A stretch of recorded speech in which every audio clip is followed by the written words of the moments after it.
Buenos dias. What's that mean? Good morning. Gracias.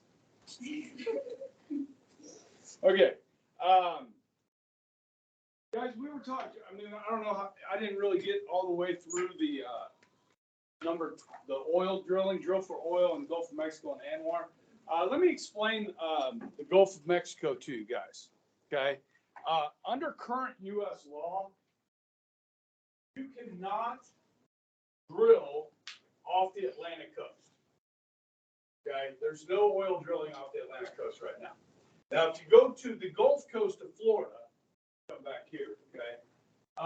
Guys, what's the #1 industry in Florida? What? Okay, Disney is, if you go to Disney, you're going on vacation, so tourism, okay, is, you know, I go to Florida for the beach, not for Disney. I've been to Disney World, but a few times, but. No, we don't. But Space Mountain. Splash Mountain is shutting down. Yeah, so it's a small world, so. It's a small one? I think so, I think it's racist, but, Oh, I remember. Yeah.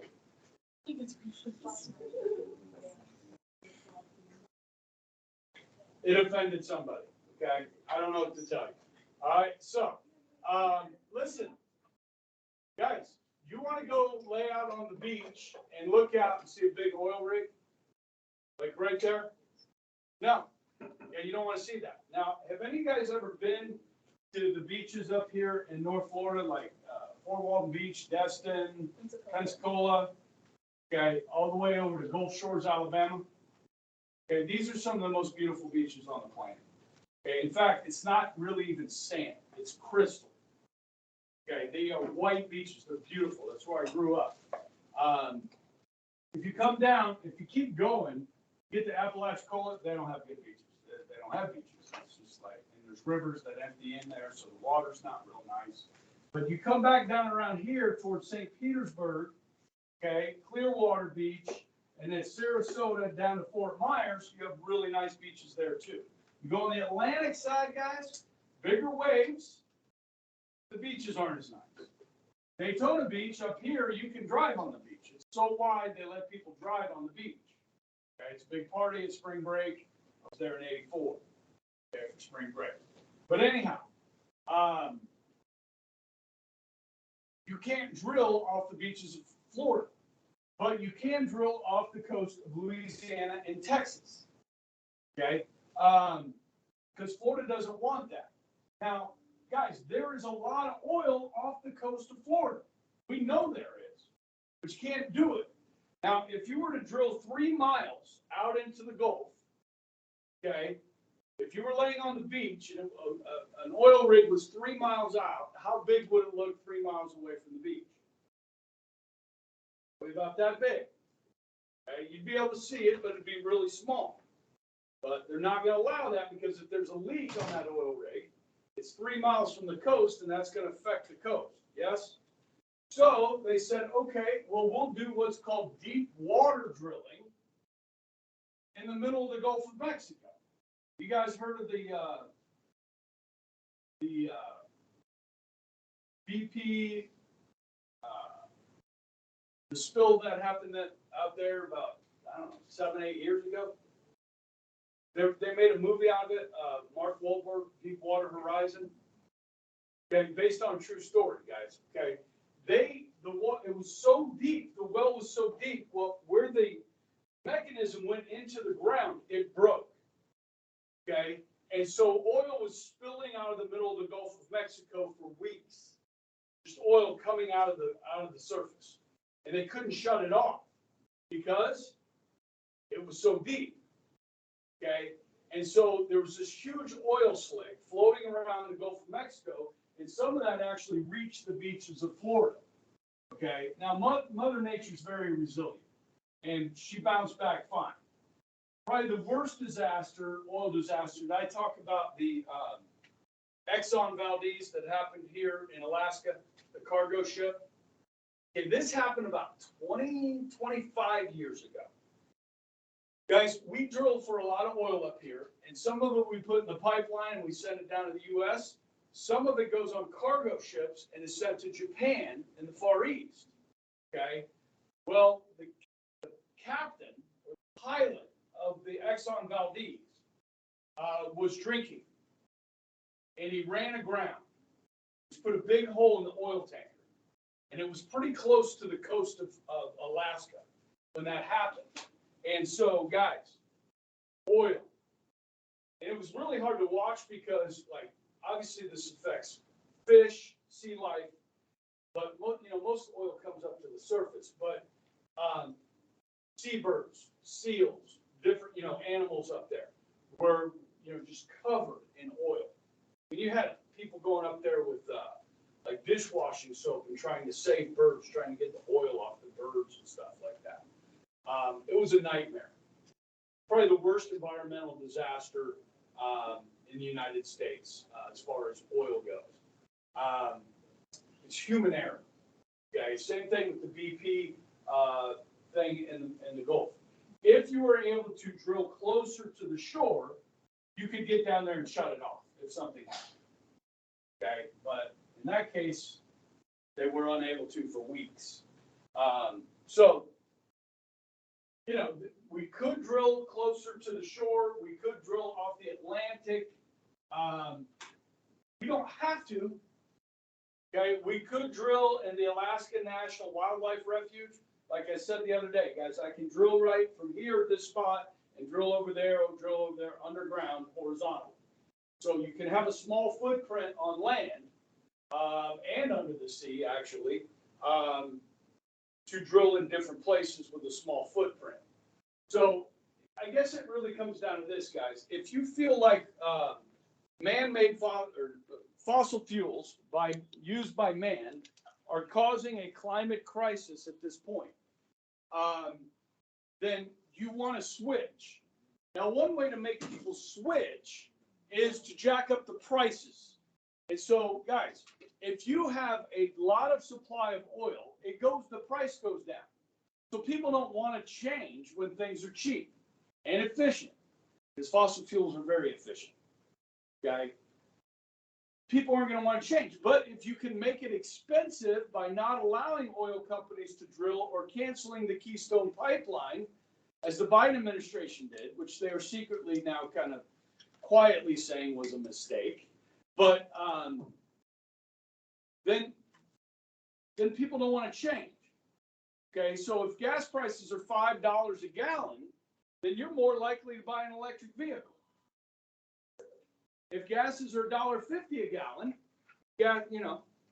you're less likely to buy an electric vehicle. So if the government can artificially push prices up, then they can change your behavior. At the same time, the same air we breathe, China is producing coal-powered plants, okay, which is going to pollute the same air we breathe. It's the same globe, same atmosphere. So other countries may not go into this. Now, Europe certainly has. Europe's bought into the green energy stuff, okay? We talked about Germany. I mean, like, Germany is suffering because of this right now. They shut down their nuclear power plants. Germany is opening coal plants right now. That's why Greta is, what's her name, Thunberg, she's there protesting Germany opening its coal plants because they're not getting as much oil from Russia as they used to because of the war in Ukraine. And guys, Germany has tanks that Ukraine could really use right now, and they just voted not to send tanks to the Ukraine because they don't want to piss Russia off. Okay, so, I mean, you can shoot yourself in the foot here if you go green before you're ready to go green. Okay, which what Europe is suffering under right now.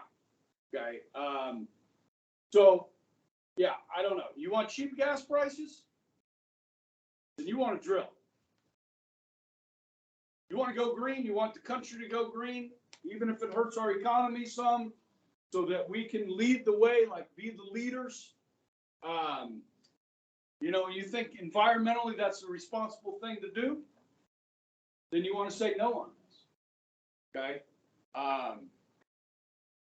But remember, all those things we talked about that are oil derivatives, okay, we're going to need it no matter what. Okay. Now, are there other substitutes for oil derived products? Polypropylene? You guys have heard of hemp? You guys know what hemp is? Okay. It's the stem. The stems, it's not the flower. The flower is the weed. Okay. I'm talking about marijuana here. Okay. So hemp is like marijuana without the flower. And hemp is a very versatile plant. You can use it for paper, you can use it for clothing, you can use it for a lot of things. Okay. I don't know if it can be used as a replacement for petrochemicals, but you know, I think it's worth a shot. You can legally grow hemp in Kansas now, like as a crop. Okay. Now the problem is the manufacturing.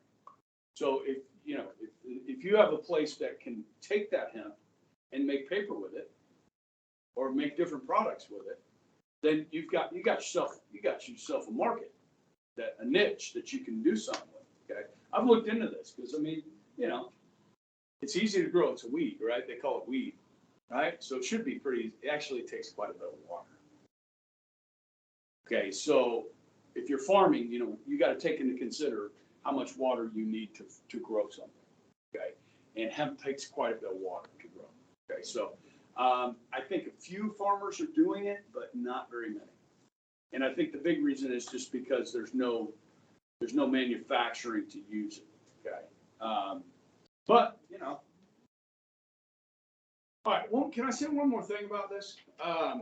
Greenhouse gases, right? Carbon, greenhouse gases. You with me on this? Now, what do you do in a greenhouse? You grow plants, right? So if we have a greenhouse effect because of carbon in the air, the atmosphere, okay, that means we're probably going to get more what? Okay, we're going to get more rain, which you need for plant growth, yes? We have 8 billion people on this planet. So in order to sustain 8 billion people, if it's easier to grow food, is that a good thing? So, I mean, there are some positive byproducts of greenhouse effect, okay? If you have a greener planet, then when you have more plant growth, what does it consume? What do plants consume? Carbon, yeah. Is it really that bad of a thing to have a little bit more carbon than you would naturally have? Again, guys, I'm just posing questions here.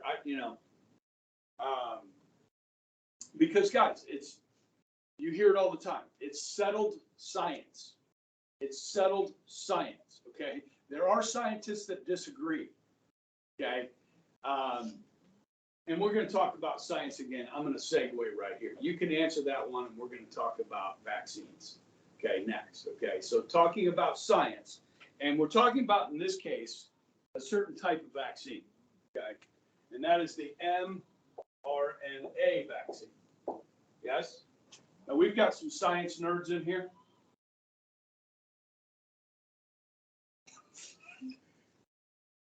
Okay, who's taking AP Bio? Oh, well, look at that. We do have some science nerds. What does this mean? Okay, what's RNA?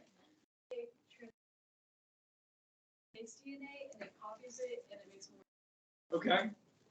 So We haven't gotten there yet. But... it replicates.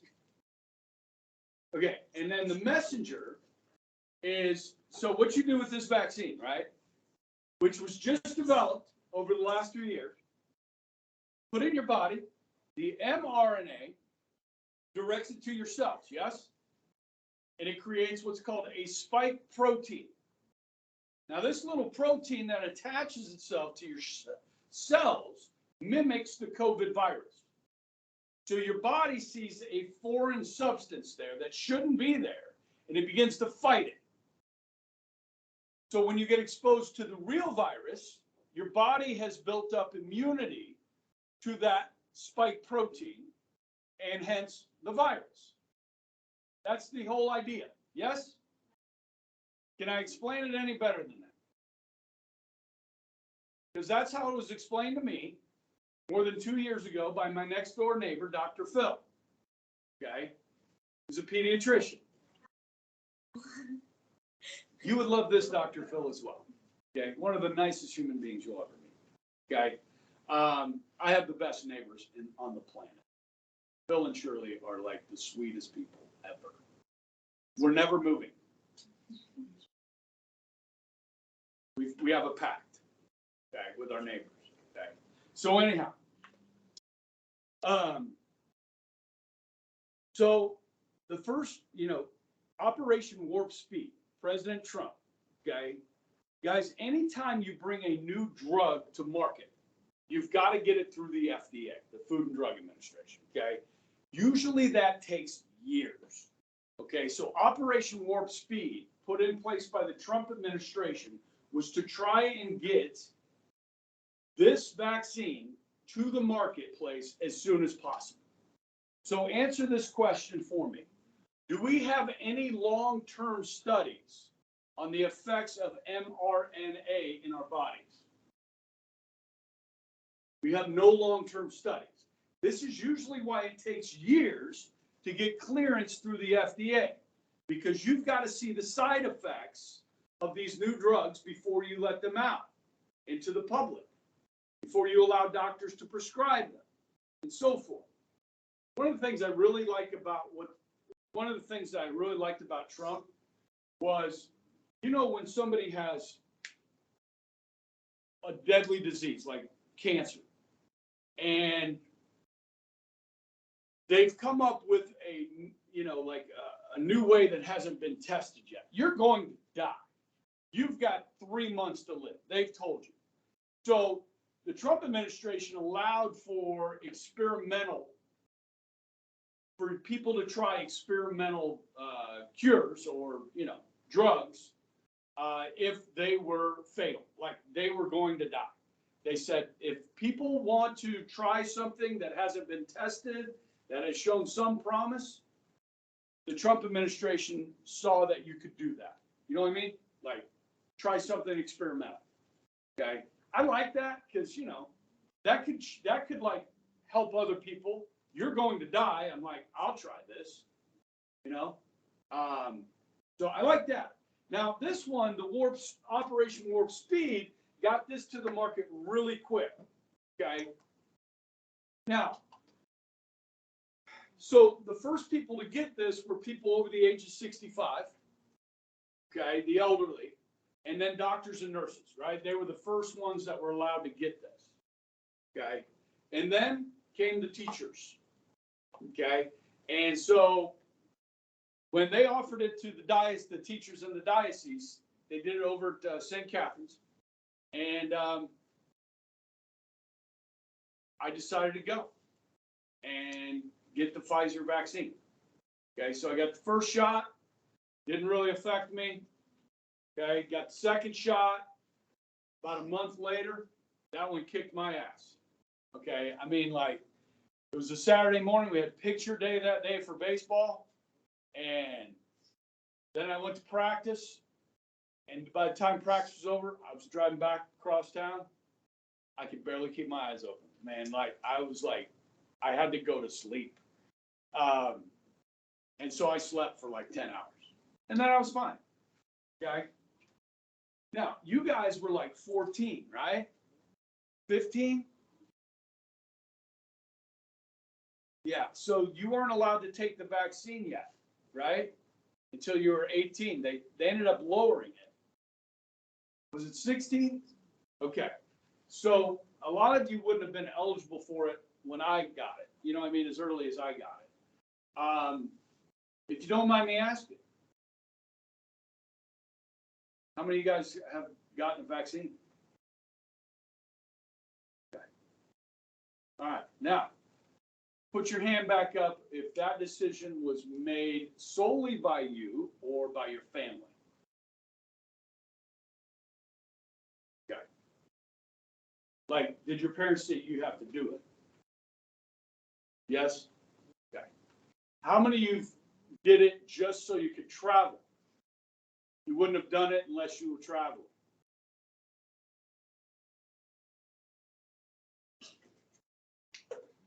So you were kind of forced to do it. All right. So yeah, our family did the same. We said it's up to each one of us. Okay, because there's no long-term studies on this, right? You know what myocarditis is? Okay. Okay. Well, one of the biggest side effects that we've seen from the mRNA vaccine is myocarditis in men your age. So teenage men and men in their 20s.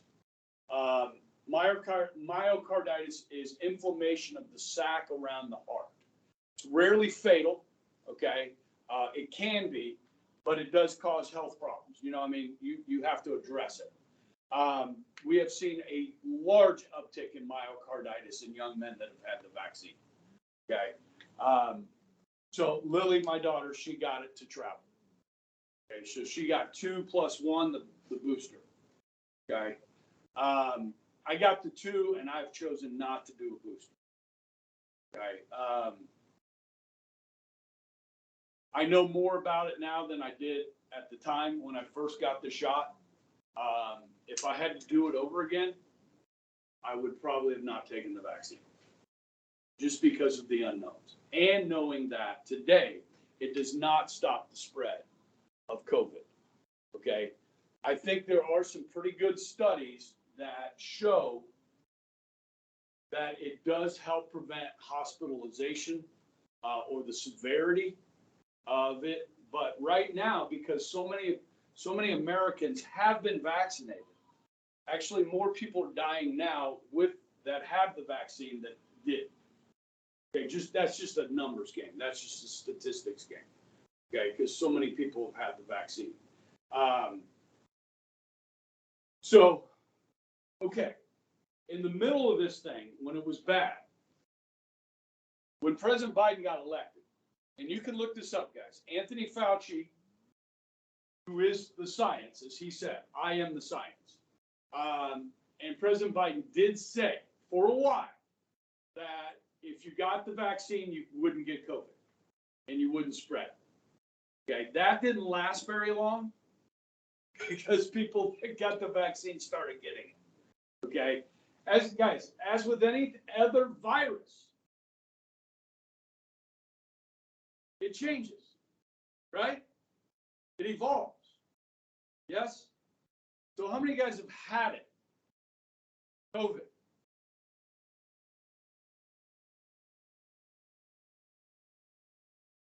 Anybody have it bad? Was it pretty bad for you? Not real bad for you guys? Okay. It kicked my butt. I had it last January. Okay, about a year ago. And, you know, about 3 or 4 days, I was just like, I felt like crap. I had a fever, never got real high. But dude, I stayed in bed, for about 4 days. And I felt pretty weak after that for a while, kind of like getting the flu, So the survival rate for people that are healthy and young, especially under the age of 50 and you're healthy, survival rate is over 99.5%. Okay, so we know a lot more about this than we did at the time. And the idea was right, guys, to protect those around us that were vulnerable, yes? And everybody wanted to do that, okay? And still that's the case. Like if you have somebody that is immunocompromised, somebody that is elderly, you want to protect them from this virus because it can be deadly. Vaccines, as we know now, do not stop the spread.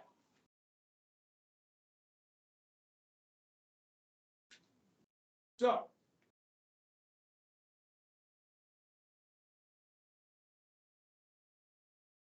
they're starting to use this technology, guys, with other vaccines as well. So like the flu vaccine. Okay, so this, I believe, guys, is going to start becoming more and more common using this mRNA. Okay, if it's good and you don't have a lot of side effects with it, this could be great for people. Okay, if it does have side effects, we need to study it. And the problem is, guys, is when this was released, anybody that tried to warn you that say, hey, this is a bad idea, was shut down. They were taken down. They were canceled. So you didn't get both sides of this. The science was settled. You understand? Just like with climate change, the science is settled. If you don't believe in man-made catastrophic climate change, you're a climate denier, and your opinion doesn't really matter. Guys, if Galileo was around today and he proposed what he did, saying that the Earth was not the center of the universe, okay, we would have never found out about it because YouTube would have taken it down. Facebook would have taken it down. Google, when you search, you wouldn't be able to find Galileo. They'll take it down, and you don't get to hear about it. You don't get to see the other opinion because that's not the science. This is the danger of control of information, like in North Korea or in China. Are we going to let that happen here, where you're not allowed to dissent? You're not allowed to have a different opinion when it comes to science? Well, that's not science. Okay? So, you guys, do you think that, like in this case, there were a lot of people that said, if you go to Australia, guys, you couldn't go to the grocery store in London or in Australia without showing your vaccine passport. Not going to allow you around other people without a vaccine. Okay, now, guys, I believe in vaccines. I think that all of your children should get the polio vaccine. I think that all of your children should get the vaccine for measles. I think they should get the vaccines, if you choose, ladies. You guys know about that one for cervical cancer, right? Okay, and that's a choice that you guys get to make. Okay? But I believe in vaccine. I'm not trying to be some type of, but do we know the long-term effects of this yet? It should be forced on us.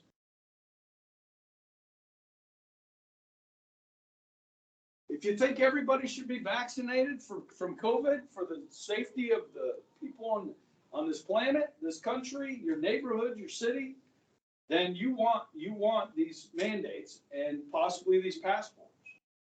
Okay. So, yeah, you decide. Okay. And then the last one is just kind of a worldview. Okay. Is the government doing too much to help people, the American people? Is it going beyond what it's supposed to do? Okay. Do you feel like the government has too much control? Do you feel like the government spends too much money? Is it to help other people?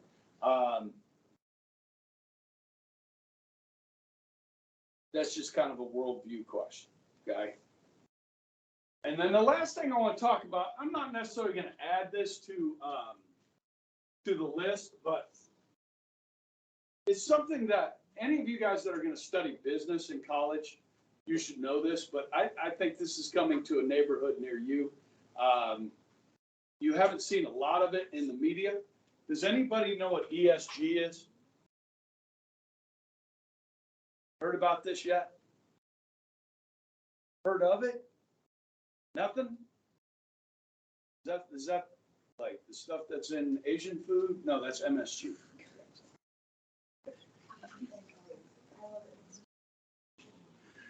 I love MSG too. It's still good, but Yeah. everyone said it was unhealthy, but it's literally not. That's a scam. It's Oh, really? Yeah, everyone loves like, oh, I'm allergic to MSG. Nobody's allergic to MSG. It's good, and yeah. Sorry. Ella, thank you. I love Hey, MSG. no, that's good stuff. Hey, what is MSG? It's monosodium glutamate, but like it's literally just kind of like salt, but better. So, it's I'll take some MSG on the side, please. I'll have Yeah, I'm an MSG stan. Okay, ESG.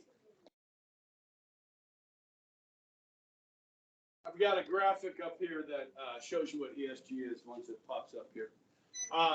It stands for Environmental Social Governance. Okay, and this is a lot bigger than I knew it was when I started researching this at 6:20 this morning when I got here. Okay, I just pulled this website up because it has a pretty good graphic here. Okay, so this is for businesses. Okay, so each sector of the economy, so the banking industry, they have their own ESG score. I looked up the mining industry, like when you're mining for gold or you're mining for copper or you're mining for cobalt or lithium. Now, guys, any type of mining company or oil company, how are they going to do on the environmental score? Yeah, I mean, of course, right? So how much resources are you using? So how much energy do you use to produce your product, okay, or to produce your services, okay? How many emissions, okay? So you could include things like if you allow people to work from home, that means they're not driving or taking transportation to work, which means you're using fewer resources and you're using less emissions or emitting fewer emissions, okay? What type of innovation are you doing to improve that process? Okay, so this is a score that businesses get. There's actually there's several companies that make a living doing these scores, okay? Then the social. So maybe if you're bad at the environmental, you can improve your score by doing good things for society, okay? This is your social credit score, okay? So how about your workforce? Do they get paid time off? Do they get extended benefits for maternity or paternity leave? Do they get good wages? These sorts of things, okay? Human rights. What are you doing to help society on the planet? The human rights of all people. Okay, that's a good one. All right, what are we doing to help the community? Are we building parks? Are we, donating money?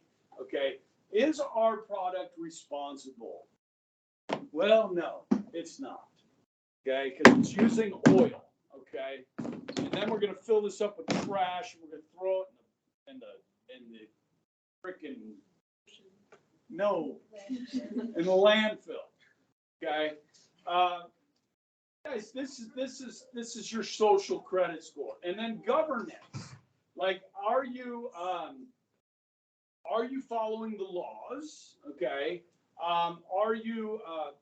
So like this shareholders one, I'm not sure what is meant by that. Are you providing all the information that shareholders would want to know about your business? I don't know what CSR is. It's another woke something, I'm sure. So anyhow, guys.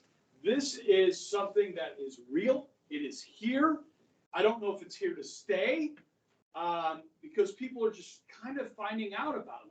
Like you guys didn't know about it. And I don't know a lot about it, but I'm starting to learn more about it. And I know the Republicans in the House are concerned about this.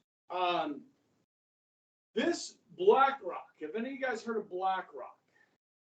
BlackRock is one of the largest investment houses on the planet.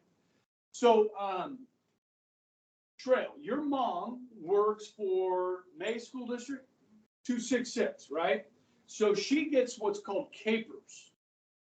Okay, do we have any? Your mom works in the public schools, right? So she is on the pension. She gets a pension, okay? Now, how does the pension save money for your parents when they retire. They invest that money. Okay, so the state of Kansas retirement funds are placed with companies like BlackRock. BlackRock invests our state's money for retirees so that it will grow. And so when your moms retire, they get a good pension. Okay? BlackRock, the CEO of BlackRock, which is the largest holder of securities in the United States, is very woke. Okay? And is all about this. Okay, so they will not invest in companies with low ESG scores. Okay, so guys, this is a situation where businesses are basically being blackmailed into doing certain things to improve their ESG scores. Okay, now in China, they're doing this with citizens. So you have what's called a social credit score in China. This is a way to control the population.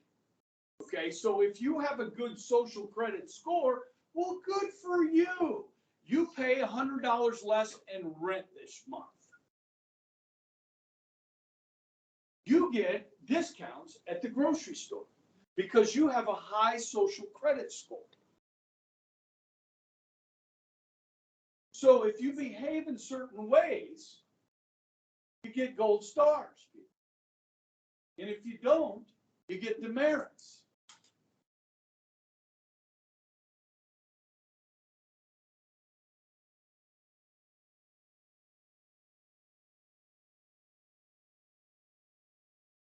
This is called social engineering. Okay? We talked about it last semester when we talked about the Nazis.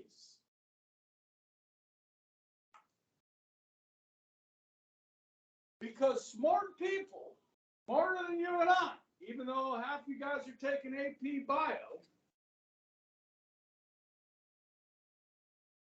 know how to better for businesses to run than the businesses themselves. So they're going to tell them what their score is.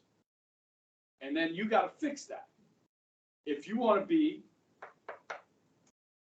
BlackRock to invest for you, or to have BlackRock invest in your businesses, you got to have a good score. Okay? Brave New World. 1984. I don't know, guys. I need to dig into this a little bit. On the surface, I'm like, I don't think so. I don't like this. But, if you want the government to, and this isn't even the government doing it, okay? This is private industry. Okay.